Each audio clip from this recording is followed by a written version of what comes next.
Yeah, welcome to the Weege Show here on RacerX YouTube channel. Like, subscribe, all that stuff. I think it's the first time I've ever actually thrown that plug in. This is GasGas. This is GasGas. We are at RD Field in California. It's named after Roger DeCoster.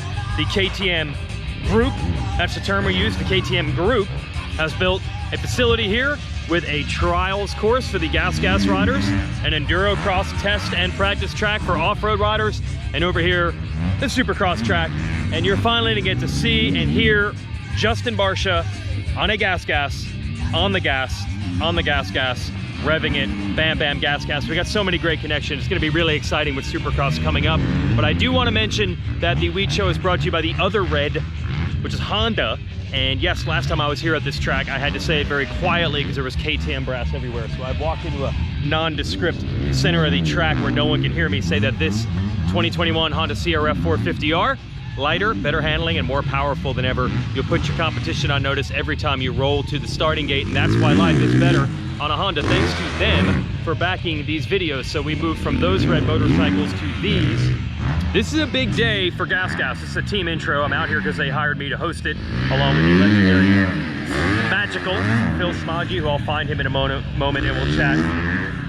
So we all know that the KTM Group purchased GasGas, and we've seen what they did when they purchased Husqvarna. They turned what was a brand that was amazing at one time and was trying to get to the next level. Then it's under the KTM umbrella, and Husqvarna's gone on to do great things. Supercross championships, 450 motocross championships, 250 motocross, and 250 supercross championships.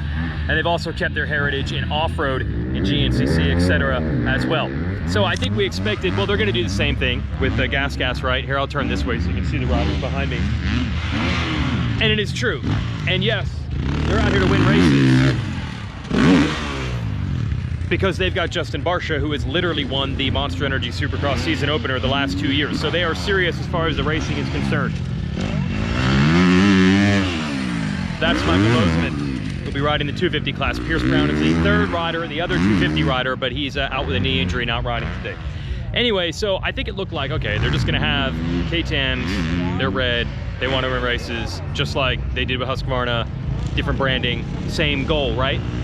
But there is a differentiation between KTM, Husqvarna, and GasGas, and it's really critical. They wanted to push this today at the intro. They are the fun brand. Now, fun, I mean, whatever. Everybody says they're out here to have fun. I just want to have fun with it. The term gets thrown around a lot. But I think there is some meaning to it, because KTM, their slogan has always been ready to race, and because of that, they've always had the highest end motorcycles you can get, because the idea is that you can roll it off the showroom floor and compete at the highest level. So I am always curious that KTM, because of that, has always left the fun side, the play bike side, the pit bike side. They've left that out of their portfolio. I am wondering if GasGas will eventually allow them to transition into the fun areas of riding. And they do have those trials bikes, and they're pretty fun. They're play bikes in their own way, and I wonder if you might see someday a bit of a mashup. No one's told me this, it's not insider knowledge. What's up, David Sell? There's Troy Lee himself.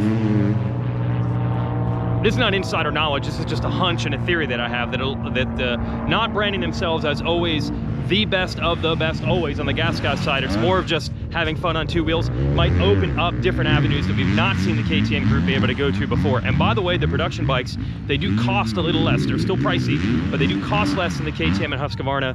You can look at our video as Chris Kiefer reviewed the machines when they came out to explain some of the component differences that are incorporated into that price point. But Kiefer likes actually some of the changes. For example, the production bike has cast triple clamps instead of forged. I guess that would reduce the cost, but he likes the feel of it.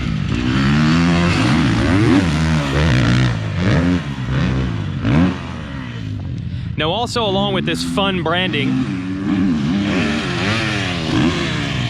you've got a couple of other organizations and brands that are involved that really fit that. First of all, Troy Lee over there. Troy Lee is an artist, okay? My wife is an artist. I know how artists work. They think outside the box. They're creative types. And from what I've heard from Troy himself and some other people that work over there, the fact that they're now much more encouraged to think outside the box and be creative, that's going to lead to some big things. And then you have Red Bull, which is synonymous with doing nutty stuff like that. And as this brand is a little, I say like a soft clay right now, they're molding it.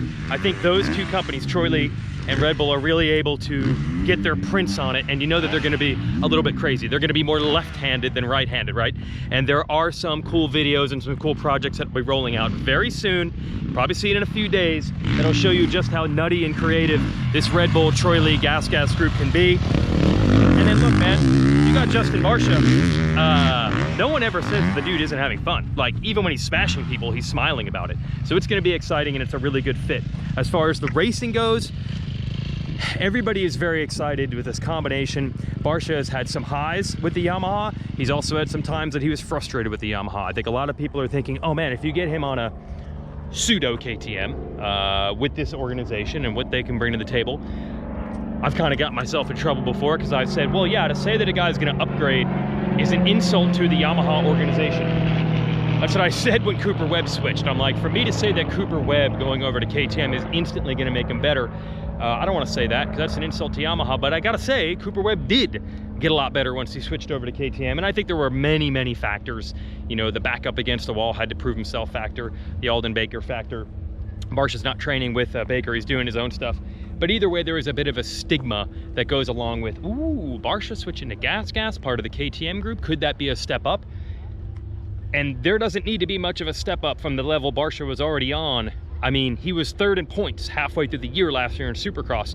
You don't need much more of a step up to be genuine points leader, champion, multiple race winner. There's a lot of excitement and potential, and not just because of the fun outside the box branding, but also just because Barsha's a really good rider, and we think that this Troy Lee team and this motorcycle with GasGas is going to be very, very good. So a lot of excitement here, and it's cool they rolled it out, and it's cool they also explained the fun side, which you might be thinking is just some dumb marketing hook. But I do always feel like that was the one missing part of that KTM portfolio. The bikes were expensive, they were serious, they were ready to race, and this is going to open up, I think, some avenues that they haven't been able to go through before, and they got the right people to do it.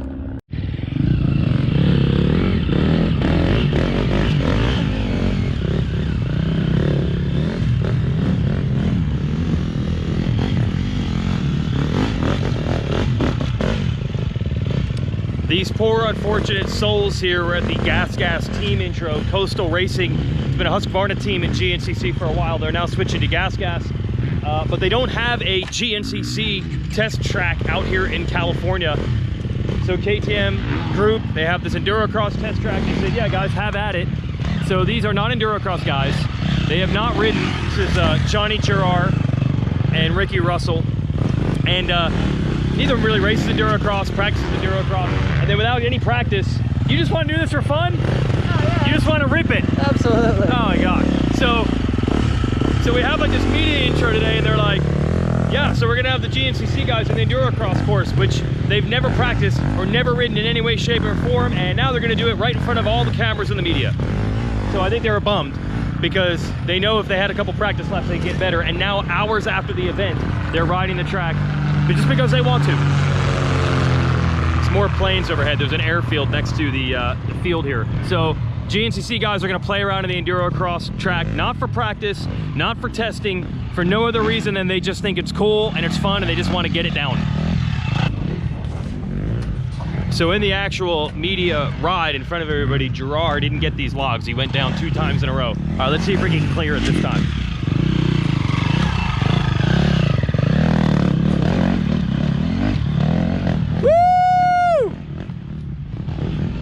So Gerard went down in what they call the matrix, these logs. So all he's doing is hitting them over and over until he gets it right.